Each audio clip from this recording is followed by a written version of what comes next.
Georgia, where East meets West. Tamerlane. Part 2.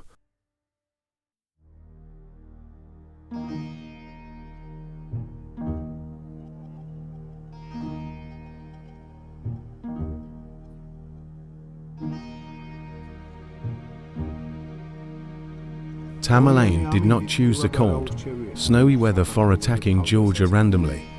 He carefully calculated that the Georgians, forced into their fortress during bad weather, would be unable to gather an army for a decisive battle, nor would they be able to come to the aid of King Bagrat, who was stationed with a small force in Tbilisi. Foreign chroniclers unanimously acknowledged the vast size of Tamerlane's army.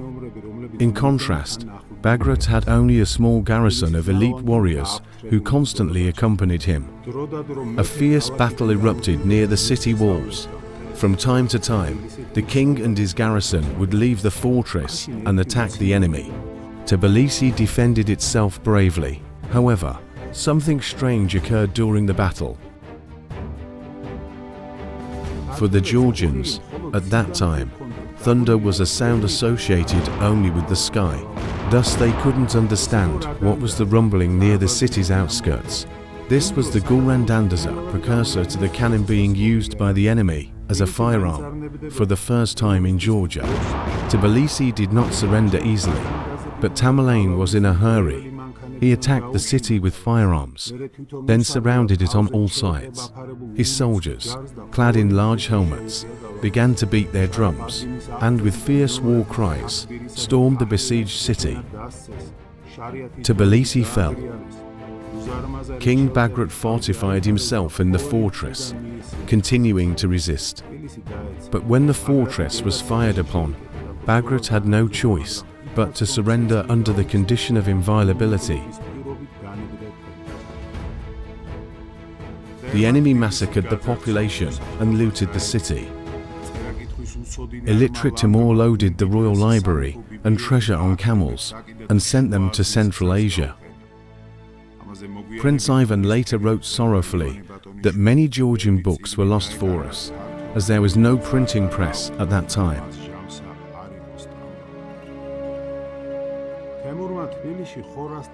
Tamerlane left a garrison of Khorasan soldiers in Tbilisi. Then he moved eastward, crossing Arezi and settling along the river for the winter.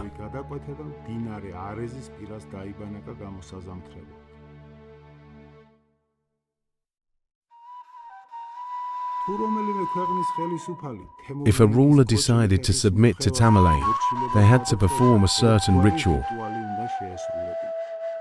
This involved kneeling and touching his robe, while holding a sword in one hand and a shroud in the other. The act symbolized, "Cut off my head with this sword and wrap it in the shroud." Many rulers performed this ritual, as few dared defy Timur. Fear has great eyes, after all. The ruler of northern Azerbaijan, Shah Ibrahim for instance, followed suit, but with a twist. He presented Tamerlane with 9 maidens, 9 select horses, and 8 slaves. When asked why there weren't 9 slaves, the Shah stood with them and declared himself the 9th.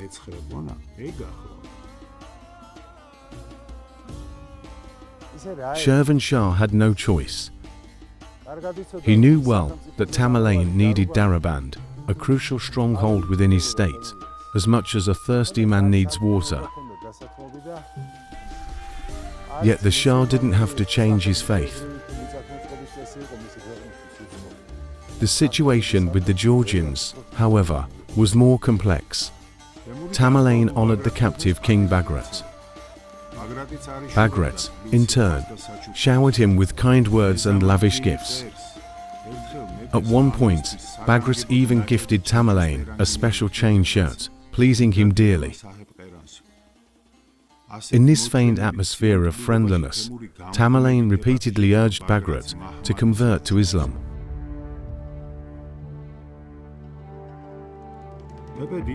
Bagrat hesitated, but, seeing no other way out, decided to deceive Tamerlane. He feigned devotion and supposedly chose the Hanifa school of Islam, which was somehow similar to Christianity.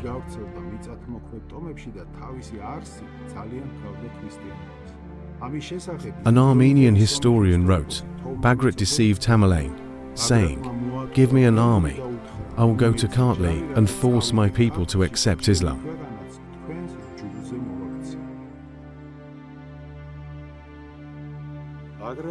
Overjoyed, Tamerlane restored Bagrat's title. Then he sent Bagrat to Kartli with 12,000 bardas and a large number of molla.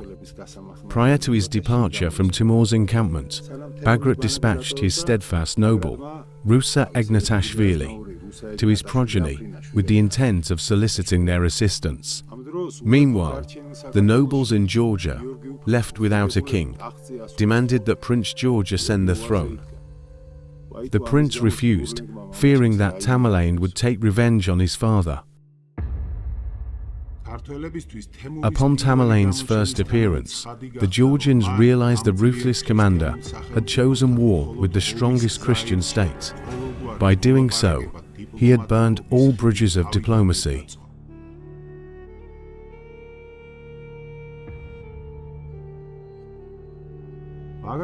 King Bagrat had already informed the Georgians of his intentions, and they began to act. Prince George, along with his brothers Constantine and David, launched a surprise attack on the Bardas in a narrow gorge. They destroyed the enemy and rescued the king and Queen Anna. Tamerlane underestimated the Georgians' commitment to their faith.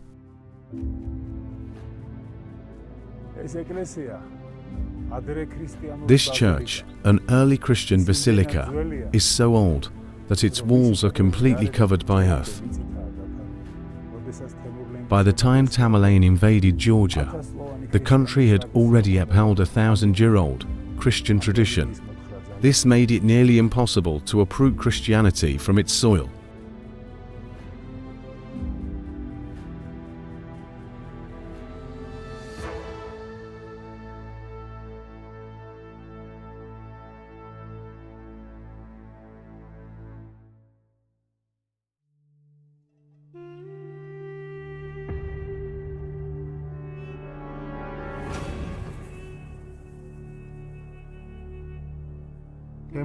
Tamerlane, enraged upon hearing what had happened, marched his army toward Kartli in March. Spring had barely begun. The cold still lingered, and snow covered the ground. This was Tamerlane's second invasion of Georgia. By this time, King Bagrat and George had already fortified the country. The population was hidden high in the mountains.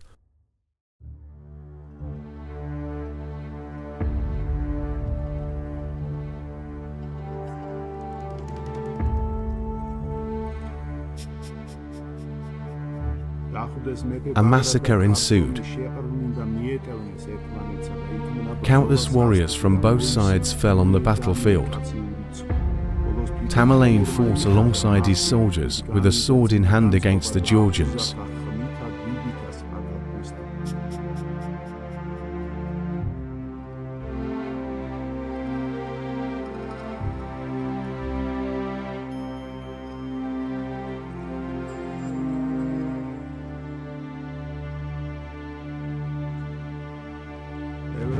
The outnumbered Georgian army fought fiercely, spilling a sea of blood, and when their weapons began to crumble, the Georgians skillfully fortified themselves in their strongholds.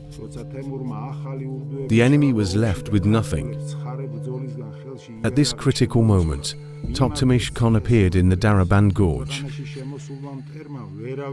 Tamerlane was already withdrawing from Georgia. Tokhtamish sent his son in pursuit, while he himself invaded central Iran. Soon, however, Tokhtamish turned towards Central Asia due to the worsening situation.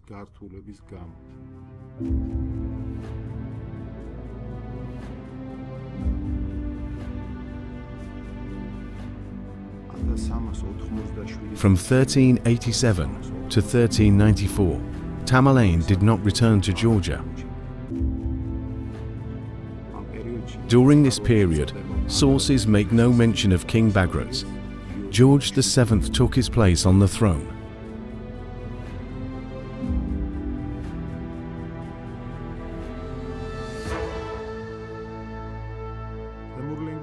Tamerlane's cruelty was remembered with fear, both then and later. He ruled through terror, keeping subjugated nations in check. In Central Asia, he destroyed the prosperous capital of Khwarezm-Urgench and ordered towers to be built from the skulls of slaughtered civilians. On June 18, 1391, near the Kunduz River, Tamerlane again defeated Toktamish. After replenishing his forces, he invaded Iran, attacked Sultania, and forced its ruler to submit. Later, he returned with his army to Isfahan. However, Shah Mansur Muzafarad of southern Iran was ready for battle.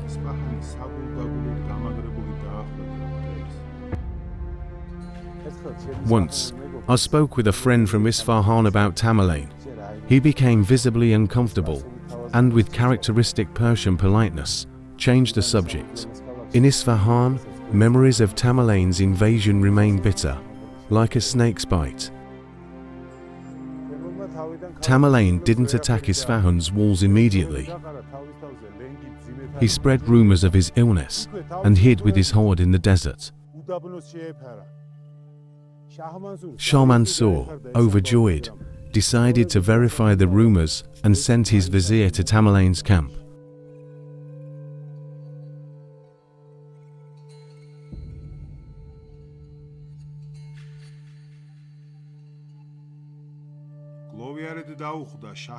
Upon entering the tent, the vizier saw Tamerlane regurgitate a lamb's liver he had swallowed beforehand.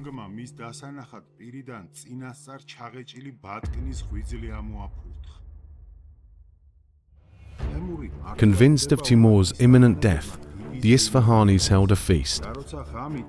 That night, revived Tamerlane and his army stormed the city, destroying and looting it.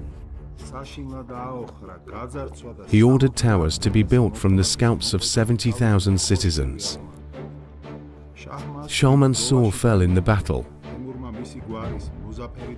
Tamerlane then moved toward Baghdad. In 1392, he conquered the city and looted it. Later, he invited Yidil, the ruler of Sultania, who had fought loyally by his side, to a bathhouse. As Yidil entered the bath, Tamerlane submerged himself in a water-filled cauldron. Suddenly, several warriors entered, covering the cauldron with an iron net and lighting a fire beneath it. Yidil, unaware of the prank, rushed to the cauldron with a sword, shouting, "Don't boil him, I'll decapitate this tyrant." At that moment, the warriors seized Yidil and Tamerlane emerged from the cauldron. Yidil was thrown into the boiling water, where he died. Sometimes, Tamerlane played cruel tricks to test his subjects' loyalty.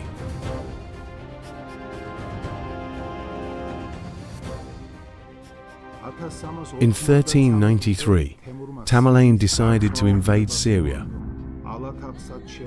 In the spring of 1394, he again approached Georgia's southern border and held a grand feast on the Kola field in honor of his grandson's birth. From there, he sent 40,000 soldiers into Masketi. A Persian source recounted, upon returning from Masketi, Tamerlane's soldiers brought so much loot that they covered the fields with pearls and diamonds. In June, Tamerlane invaded Georgia via the Algety Road. He began destroying towers and churches, desecrating sanctuaries, and killing Georgians. A sea of blood was shed at Orogvi Gorge. King George had prepared for battle and fortified his positions. Persian sources describe the defenders of the gorge as numerous, claiming the entire Caucasus stood with the Georgians. Georgian sources say that Tamerlane was met by mountaineers and the Georgian army in the gorge. Unable to overcome them, Tamerlane retreated. No one knows what destruction defeated Tamerlane it is have caused, if not for the intervention of Toktamish. Toktamish set a trap for Tamerlane, but when Tamerlane advanced, Toktamish unexpectedly withdrew without engaging.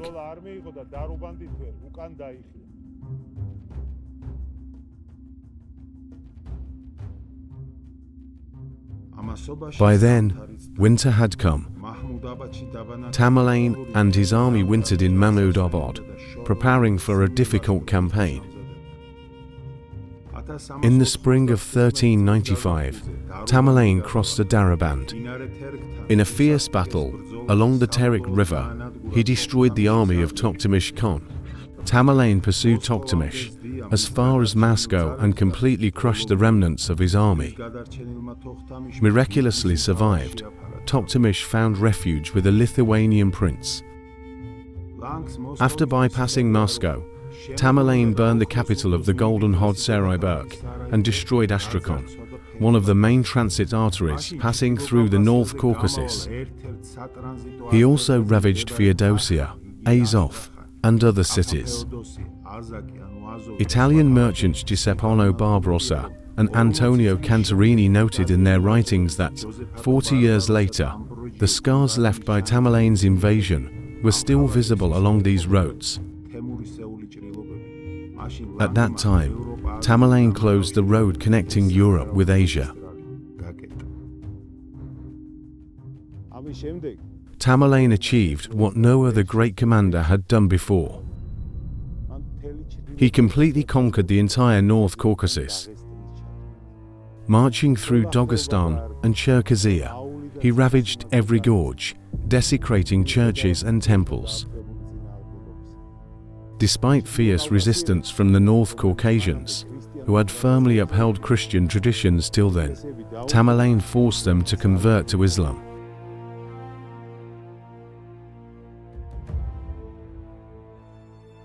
After these events, in 1395, a rift emerged between the peoples of the North Caucasus and Transcaucasia. Even today, time seems to stand still in these lands, a witness to the unity of these peoples under one banner.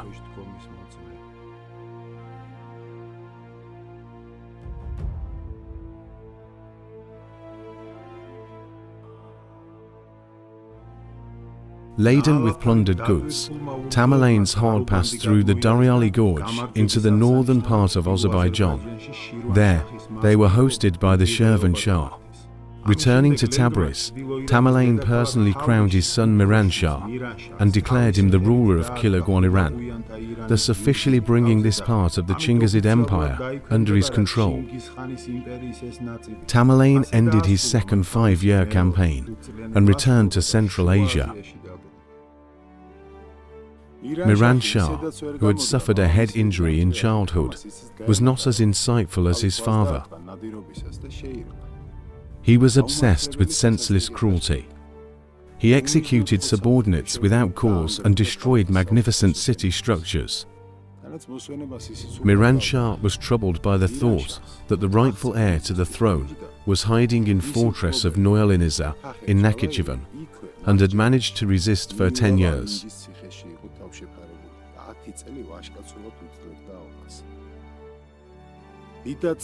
Allah was gracious to you here, sending him food and water. But what happened next was truly a miracle.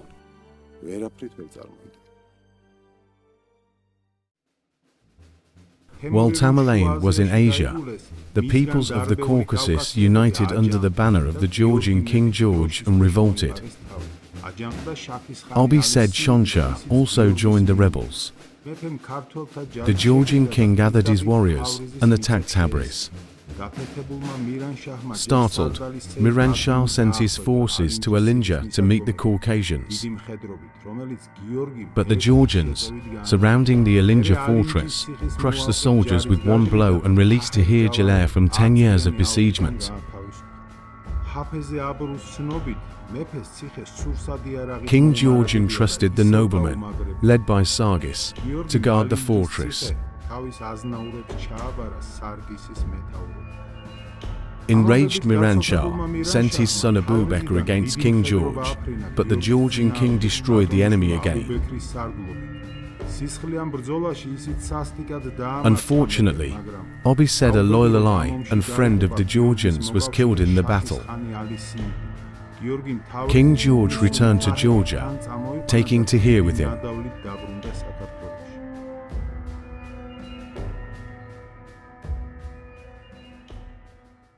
This all happened in 1398. At this time, Tamerlan had crossed the Hindu Kush, rushing to seize control of India.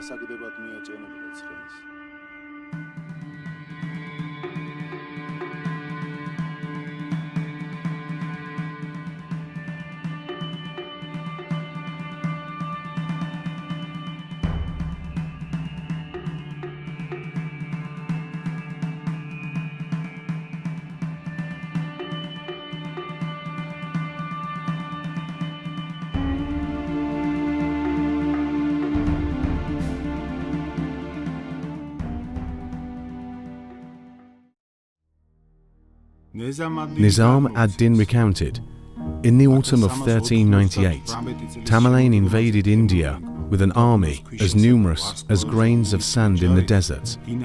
He crossed the Indus River.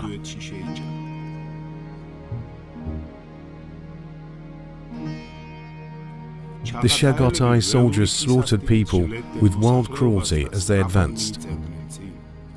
Sultan Mahmud's army awaited Tamerlan's forces at the foot of Delhi.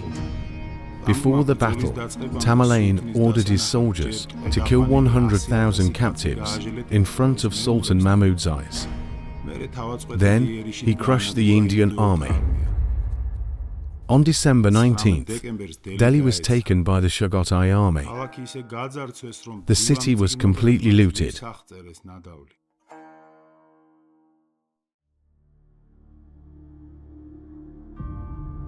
By 1399, Tamerlan had already conquered all of India. Thousands of camels, laden with treasures and accompanied by captive artisans and architects, were driven to Samarkand. Samarkand resembled a massive construction site. During this era of widespread destruction, Samarkand was the only region where grand mosques, splendid buildings, and rich mausoleums were being built. Tamerlan built settlements round Samarkand, naming them after world-famous cities like Baghdad, Damascus, and Shiraz. In this way, he announced his claim to world domination. By the winter of 1399, Tamerlan marched directly toward the Caucasus. This time, he was determined to completely destroy the Georgian state. After the war with India, his horde, exhausted from long campaigns, was left without food in Karabakh. There, they stopped to rest and recover. Tamerlan began thinking about how to obtain food for his vast army.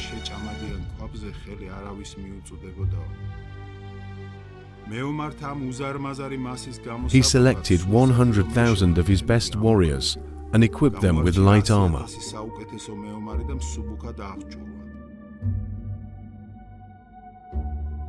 Hafiz Abru described this armor. Each warrior carried a sword, shield, arrows, sword, and axe. 2 warriors shared 1 horse, and 10 shared 1 tent.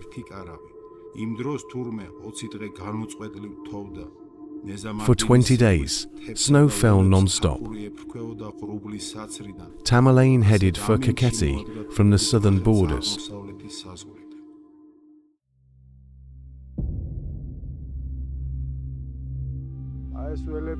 These fields are located in the lower part of the Iori River basin. According to Vakushti Bagrationi, stone mangers, built during King Tamar's reign, stood here to shelter and winter livestock. To this day, livestock from the mountains winters on these pastures. It was these fields that Tamerlane went to intending to seize herds of sheep and cattle.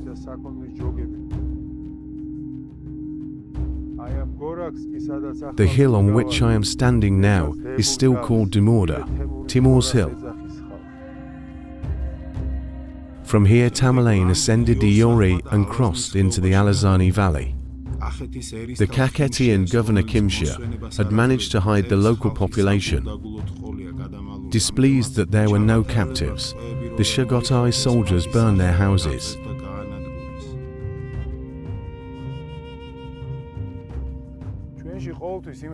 For us Georgians, viticulture plays such a significant role that even the border between the mountains and the lowlands was marked by it.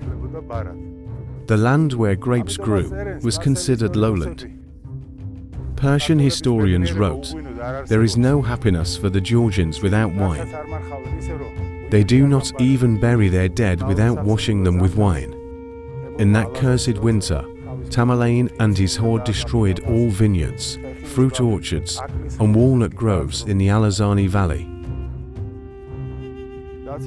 Tamerlane destroyed churches in the ravaged Kakheti. The Alaverdi church stood without a dome for 50 years since his invasion. It can be said that Kakheti had never seen such devastation before or since. According to Sharaf ad-Din, after Kakheti, Tamerlane pulled the reins of his horse and crossed the Emskvari River.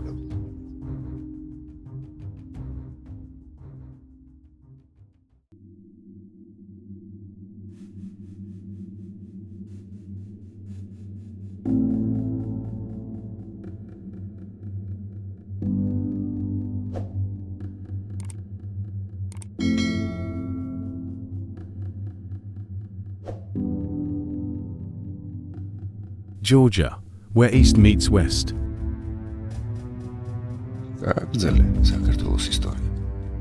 To be continued.